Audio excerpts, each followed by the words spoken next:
Très chers amis, bonjour. Nous sommes aujourd'hui quelques heures avant la fête de Purim et je souhaitais donc m'entretenir de cette fête populaire, cette fête extraordinaire qui permet de réunir d'une manière incroyable les communautés dans leur lieu de prière.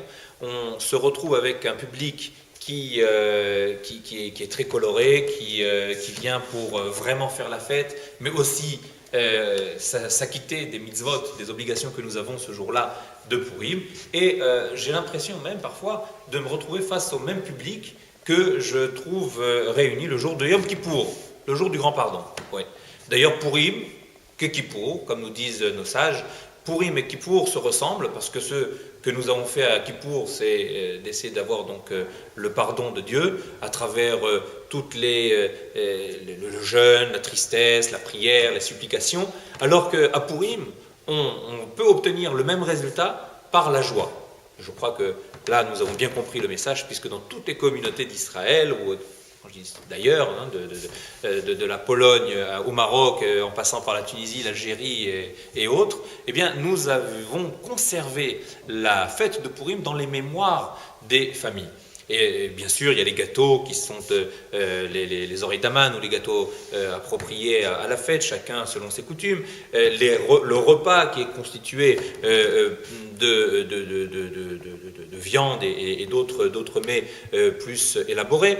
Et sans oublier la bouteille de vin ou la bourra chez nos frères tunisiens. Eh bien oui, il y a cet alcool qui trouve son origine dans le festin de Esther, qui a permis de déclarer au roi Assuérus que Haman, le méchant, l'impie, celui, vous savez, pour qui on frappe du pied lorsqu'on entend son nom prononcé dans la Megillah, celui qui est descendant de Amalek, qui lui-même, Amalek, était le premier à venir attaquer le peuple juif alors qu'il venait de sortir de ces 210 ans d'esclavage, qui était un peuple faible et fragile.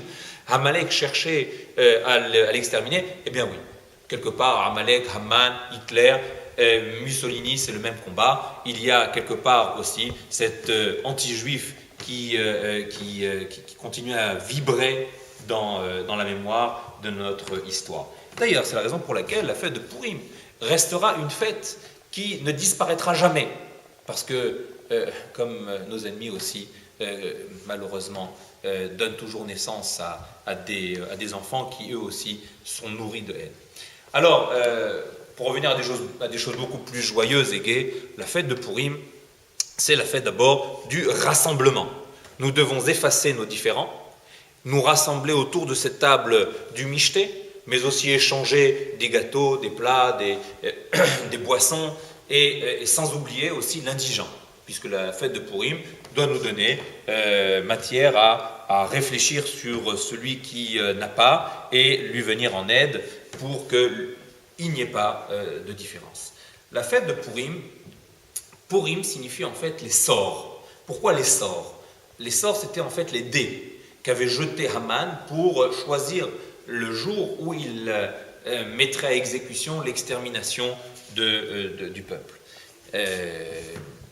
Nous savons que face à la prière, et surtout celle des enfants, qui eux sont purs, bien plus importants, leur prière que le plus grand des prophètes que nous avons connu.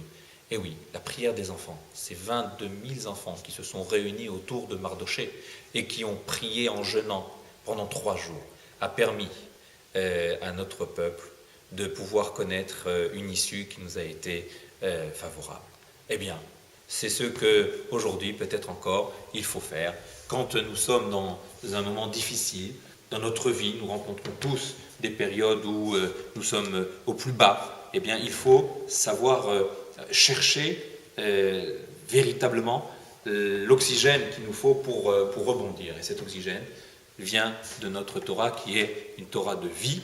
Et quoi de mieux que de justement pousser la porte des synagogues pour venir à Purim, trouver d'abord de la simcha, de la joie. On se déguise, on chante, il y a des spectacles, il y a tout simplement voilà, ces jeux qui sont organisés autour d'une table, et tout cela dans un esprit bon enfant, pour, grâce aussi à la boisson qui est faite pour nous échapper de nos soucis quotidiens, et bien ainsi nous élever davantage vers des valeurs que nous considérons comme étant importantes. La preuve, c'est qu'après 2000 ans de cette histoire de Purim, nous continuons encore à la fêter. Bonne fête et bonne réflexion.